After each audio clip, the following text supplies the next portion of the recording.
ഇത്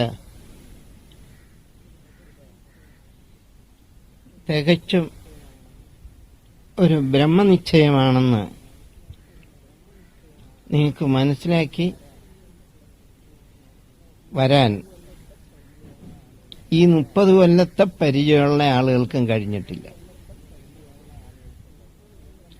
എന്നോട് 30 കൊല്ലം പരിചയമുള്ള ആളുകൾ ഇവിടെയുണ്ട്, അവർക്കും അറിഞ്ഞിട്ടില്ല.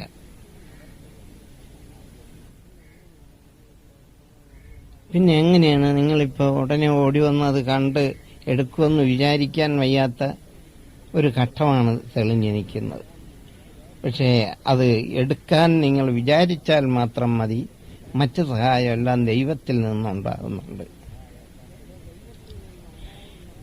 പക്ഷെ ദൈവത്തിൽ നിന്നുണ്ടാകുന്നുണ്ടെന്നുള്ള ആ ആശ്വാസം നിങ്ങൾ എടുത്തു വെച്ചോണ്ടിരുന്നാൽ നിങ്ങളുടെ കർമ്മം അവിടെ ഇല്ലാതെയാകും.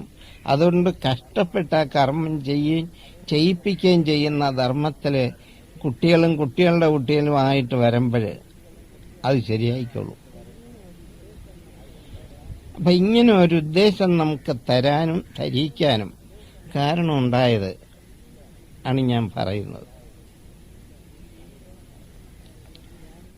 എനിക്കോ അല്ലെങ്കിൽ ഞാൻ ജനിച്ചു എന്ന കുടുംബത്തിനോ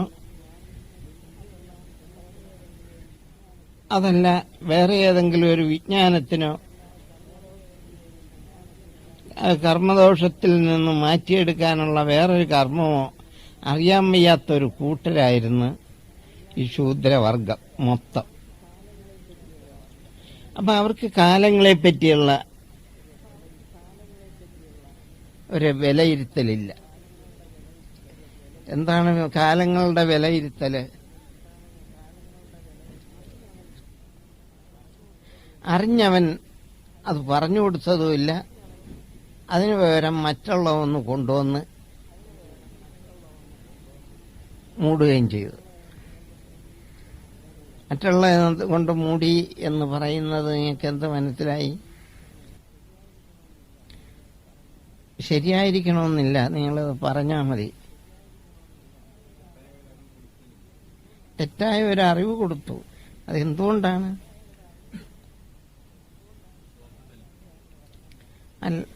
സ്വാർത്ഥത എന്ന് പറയാൻ പാടില്ല.